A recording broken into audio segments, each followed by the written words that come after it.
Welcome to the Mind and Body Shop. This is Alfredo Zapata, and thank you for being here. And today's episode is going to be exercise versus stress. So, what do you think about exercise? And what do you think about stress? Especially now in 2021, a lot of people are talking about more stress than exercise, and some people they're kind of debating or trying to do exercise to release the stress. But it's kind of like a controversy because it comes to the point that when you have a stress, what it comes to mind? It comes to mind that something that is getting you on your nerves, right? And then you want to get rid of it in some way. Could be postural stress because you're sitting too much nowadays, or because you have some injury that is being kind of putting pressure on you and making you uncomfortable. Or maybe sometimes even when you sleep. Some people they say, "Well, I sleep wrong and my neck is crooked," or my knees hurt because I'm getting old. And so that kind of gives me to feel stressed out because I cannot exercise. So see, it kind of goes back and forth. Some people they do exercise, but they stress too much their joints. Especially when you do exercise, they put a lot of pressure on your joints. Even just running, people running put a lot of pressure every time they slam their feet as they run. And if you're running on a hard surface like a pavement or even sand, if people have weight problems or if they have some joint problems, it might be a little bit easy, but it still put a stress. And that's the kind of stress that sometimes we don't think too much because we're thinking that we're doing exercise to get better, to have better condition, but we're putting stress on it. So I recommend people running is not going to give you the ultimate fitness and health wise because yeah, it is good, but it requires more maintenance. So the stress that you put on your joints and some of the muscles that are kind of stabilizing you as you run, they're gonna get you some stress. I have this good friend in LA. Wow, that's like over 20 something years. A guy from Peru that was living in LA, and I met him at the gym. And it was a very vivacious guy. He was probably in his late 30s, maybe early 40s, but pretty friendly and pretty good into his routine that he was doing every day, and kind of slim, but very friendly and everything. So he started talking to me because I was probably one of the Latinos in that time in the late 80s or early 90s, and we started very good conversation. He was a real estate agent and he was doing good, but his passion was running and especially trekking, like going in mountains and going back and forth and things like that. So he quit his practice of real estate and he became a guide, and he created this company called Andy's Adventures. I think he's still doing it. He's been one of the top people in the world. I don't know if it's the second or third one, because this company grew very good in terms of the way he was catering people to do it in different categories. People who never done it, people who did it, like regularly, or like people like ultra marathon and like trekking people and all that. He will take people from US to Peru. And because he was from Peru, he already got the map of everything that he was going to do with this particular trip, where people will have the llamas will carry with guides and people that will prepare meals along the way because they will go for a couple of days going into different routes. But he mentioned to me that he started developing some ligaments and some muscle soreness, and he needed to strengthen his upper body as well because running, from the waist down is the main the main muscles that you use, obviously, and the upper body is more kind of like just giving you like a little impulse and keeping with the pace.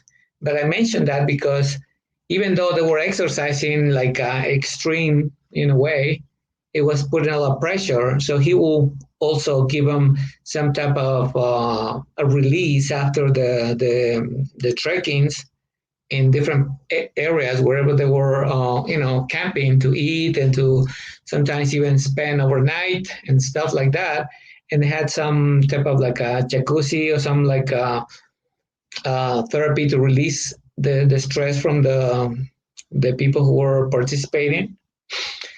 So I mentioned that because right there is a big example of exercise versus stress. How much stress are you going to take when you're exercising, or how much stress you have on your mind and your body, and then you want to do exercise. So you kind of have to be very careful and aware of what you're actually doing, because especially now in this 2021 is very common that people say, well, I'm going to go back to the normal. Normality is kind of coming back again the way things used to be. And that's a lie, because it never been in the world anything normal. We are evolving. It's been a change from the dinosaurs to the people in some of the tribes in different countries. Then they were kind of hunting and living and doing things manually and stuff like that until now. So you can have something normal. I will say a new life, a new way of living and interacting and proactively taking care of our health and mind and body, because that's why here the mind and body shop is what I talk about and what I encourage people to be more conscious so they can really be doing their best in where they at and really be looking at how they can start from now, not from the past, and thinking about, oh, I wish I can go back to do what I used to do. No, no, no, that's just an old version. It's like Star Trek. I just saw, I think, the 2016 Star Trek movie with my son, and you see the whole difference of when Mr. Spock was like, I don't know, 40 years ago or something, and now how it is. So see, right there, that comparison shows that the world has been evolving, has been changing. So stress and exercise, maybe different kind of exercise and different kind of stress, but it's still stress. So if we think about it, how the how the exercise can improve the mental and the physical health is going to be very, very, very beneficial for you, because exercise can help you cope better with the stress. In one study they did in United States, the research found those people who exercise vigorously, depending on their possibility, physical condition, like a couple times a week, 3 4 times, were 25% less likely to develop depression or anxiety disorders, and over the next 3 5 years. Why? Because it will preserve the body. In this case, that study, I'm sure, wasn't done, in 2020. It was, several years ago. But my research shows that if it was 25%, just imagine now in 2021, or just go back to 2020, what happened there? A lot of changes internally without us knowing start happening in our bodies. Chemical imbalance, hormonal imbalance, different situations that start affecting the mind and obviously the body. Excuse me. So stress can lead to various physical, mental health concerns. So the American Institute of Stress estimated that between 75 and 80% of primary care physicians visits caused by stress related illnesses. So people who have some type of stress related are a large percent of people. And sometimes people go for the stress, but they don't even know they have the stress, but they have other symptoms. And that right there starts showing they could be cardio, like heart problems, or even a disease on the heart, the obesity, the diabetes, and the depression and the anxiety, and especially the immune system.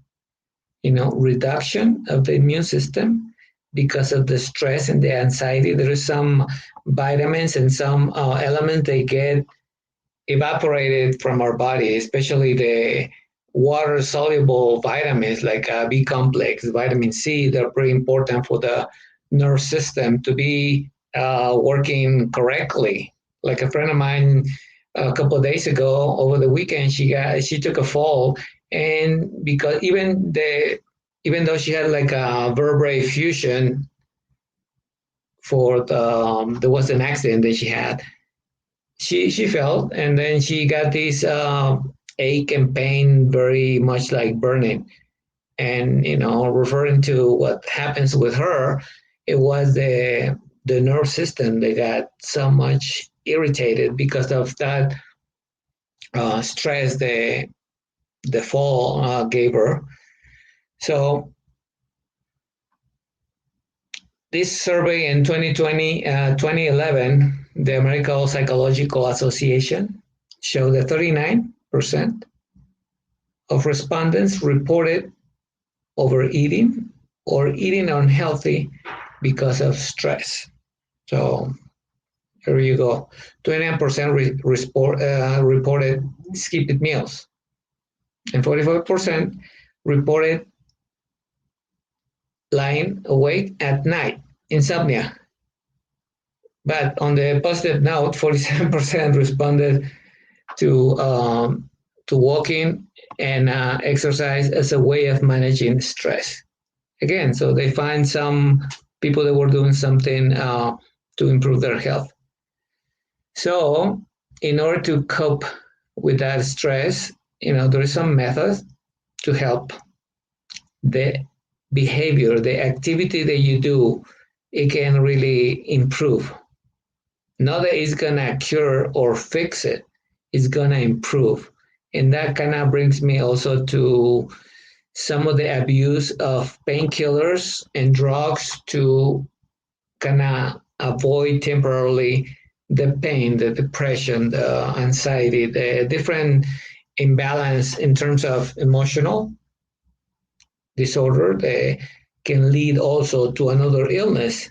So, in a way, even though people have been trying to find ways to do it, if it's not the right way for you to become healthier, then you need to stop and think if that is helping you. Because I know people and they've been taking medicines for 30, 40 years, and apparently they're okay, but they said, I'm taking this just to prevent. I'm taking this pill to prevent clogs on my arteries because the doctor told me. And I said, but what else are you doing for your health? Have you checked your liver? Have you checked how your functions in terms of digestion and your muscle mass, your flexibility, your energy? And a lot of people, they don't have. They're like really reduced. The only uncle I have, when I mean the one I grew up with, he actually was my trainer. He taught me how to play soccer when I was 6 years old. And after several years that he taught me and I started growing, practicing sports, he became my sparring, practicing martial arts. He quit smoking. He reduced like really drastically the social drinking that he did. And it was amazing because he changed his health based on what he saw in me, even though he was my helper. The one day he kind of got me into exercise because I asked him to take me to play soccer. So it was a great example of someone who changed his life because he smoked and social drinking for many years. Even though he played on the weekends, like a lot of weekend warriors, they kind of want to make up for what they do on the week. But he changes a lot. But then he start kind of reducing that activity in some way for various reasons, I guess. Then he got married and he moved away from the house that we used to live in. But I mentioned this because then he started getting into not taking care of his health in the way he used to, and start reducing his immune system, his ability to be dynamic, his abilities to be healthier, because he started kind of putting away that healthy habits. And I guess, and I don't know on detail because then I moved to United States for over 20 years, and then his life changed a lot. But he developed some illnesses. Now he's about 80 something. But he has problems with diabetes, and he has problems with joints.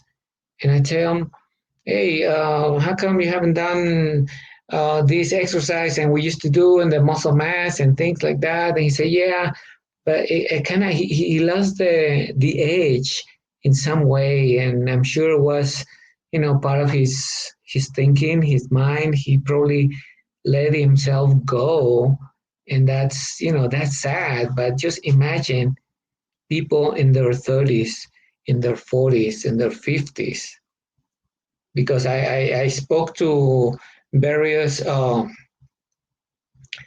ages over the last 10 years doing videos, having some clients from different ages and different walks of life.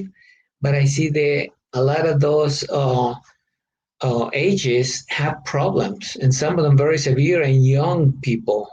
Young, I'm talking about less than 20 or 30 to 45.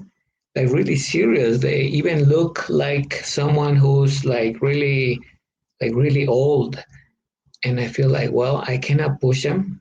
I cannot convince them.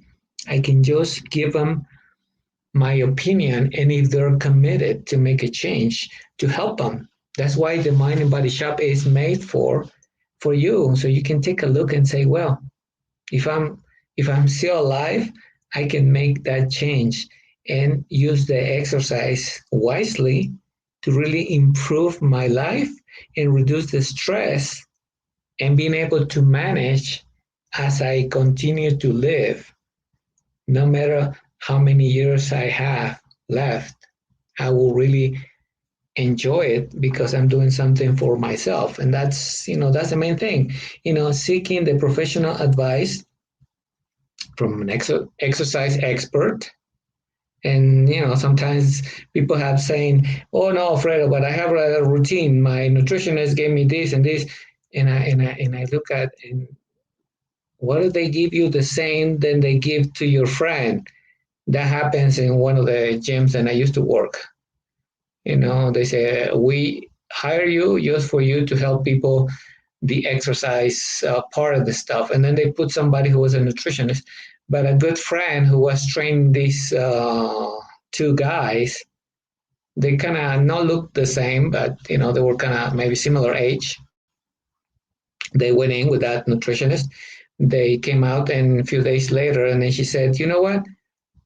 This person, these two guys told me they person at the nutrition office gave them the same list of exercise.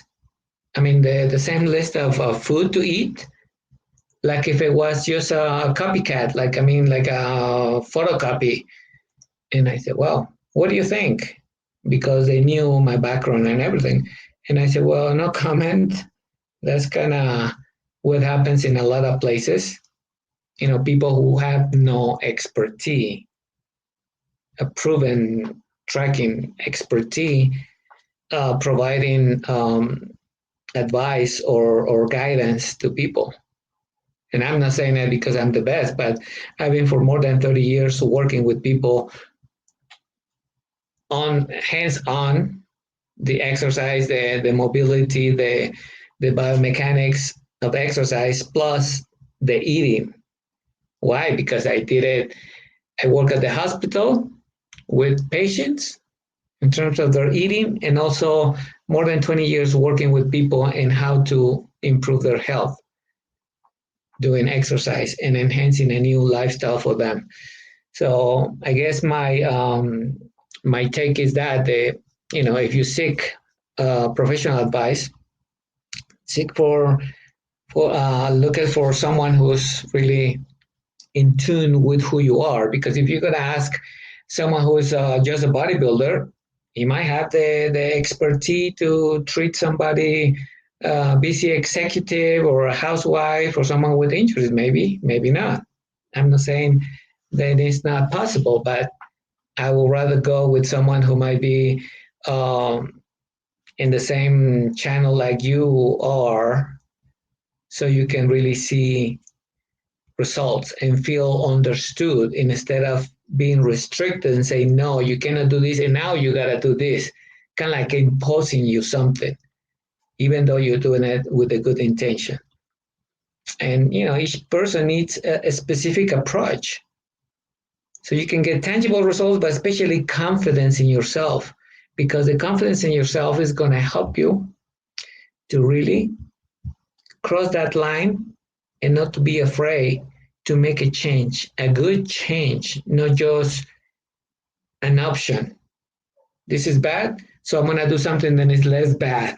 No, you want to do something that is good for you, and then you can feel it. So this is the show for today. I hope you guys find value. Share with people. If you have any questions, you can hit me up at on Instagram at Alfredo Zapata Coach. And stay tuned. Next week, we're going to talk about something very good for you to have better, healthy mind and body. So until then, stay safe and don't forget to connect mind and body. See you soon. Bye bye.